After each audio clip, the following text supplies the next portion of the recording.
Hi friends, welcome to Saranya with Samayal. இன்னைக்கு வந்து உங்களுக்கு ஹோம்மேட் ரசப்பொடி எப்படி செய்யறதுங்கிறது சொல்ல போறேன். வாங்க அதுக்கு இங்க இன்கிரிடியன்ட்ஸ் எடுத்து வச்சிருக்கேன். என்னென்னன்னு பார்க்கலாம். இங்க வந்து plain கொத்தமல்லி, நல்ல ஒரு டம்ளர் நிறைச்சு ஒரு plain கொத்தமல்லி எடுத்து வச்சிருக்கேன்.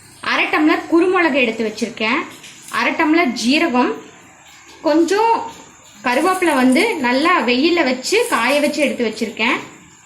இங்க வந்து ஒரு 12 வரமிளகா வந்து எடுத்து வச்சிருக்கேன். காரம் வந்து அவங்கவுங்க தேவைக்கேற்ப ஆட் பண்ணிக்கலாம். பெருங்காயம் தேவைக்கேற்ப. இது எல்லாத்தையுமே ஒரு கடாய் வச்சு ட்ரை ரோஸ்ட் பண்ணி எடுக்க போகிறோம். இந்த கொத்தமல்லியை ஆட் பண்ணிக்கலாம்.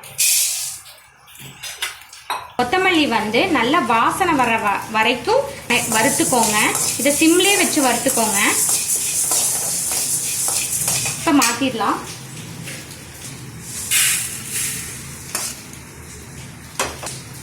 அடுத்து குருமிளகு போட்டுக்கலாம்.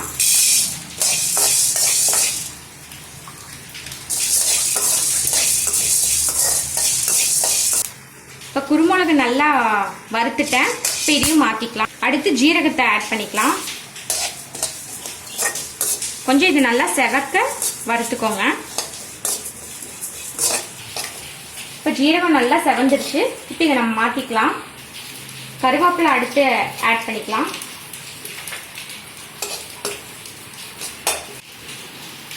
இப்போ கருவேப்பிலை நல்லா வறுத்துட்டேன். இதையும் மாற்றிக்கலாம்.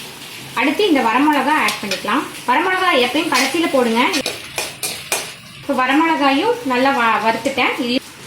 இது கூட கடைசியாக 1 ஸ்பூன் வந்து பெருங்காய பொடி ஆட் பண்ணுறேன். இப்போ இந்த இன்க்ரீடியன்ட்ஸ் எல்லாமே வந்து நல்லா வந்து ஆறணும். இப்போ நம்ம வறுத்து வச்ச இன்க்ரீடியன்ட்ஸ் எல்லாமே நல்லா வந்து ஆறிடுச்சு. இப்போ நான் இதை வந்து மிக்ஸி ஜாரில் போட்டு நைஸாக வந்து அரைச்சிக்கலாம். அரைச்சிட்டு உங்களுக்கு காட்டுறேன். இப்போ நான் ரசப்பொடி வந்து நல்லா அரைச்சிட்டேன். இப்போ நம்மளுடைய இந்த ரசப்பொடி வந்து ரெடி ஆயிடுச்சு. இது வந்து சூடாக இருக்குது. இது நல்லா ஆறுனதுக்கப்புறம் நல்லா ஒரு ஏர்டைட் கண்டெய்னரில் போட்டு நல்லா ஸ்டோர் பண்ணி வச்சுக்கோங்க. இந்த மாதிரி ரசப்பொடி வந்து செஞ்சு ட்ரை பண்ணுங்கள். இந்த ரசப்பொடி வந்து எல்லா ரசம் வைக்கும்போது யூஸ் பண்ணிங்கன்னா ரொம்ப நல்லா இருக்கும். இந்த மாதிரி செஞ்சு ட்ரை பண்ணி பார்த்துட்டு எப்படி இருக்குன்னு உங்கள் ஃபீட்பேக்ஸ் கமெண்ட்ஸ் எனக்கு சொல்லுங்கள்.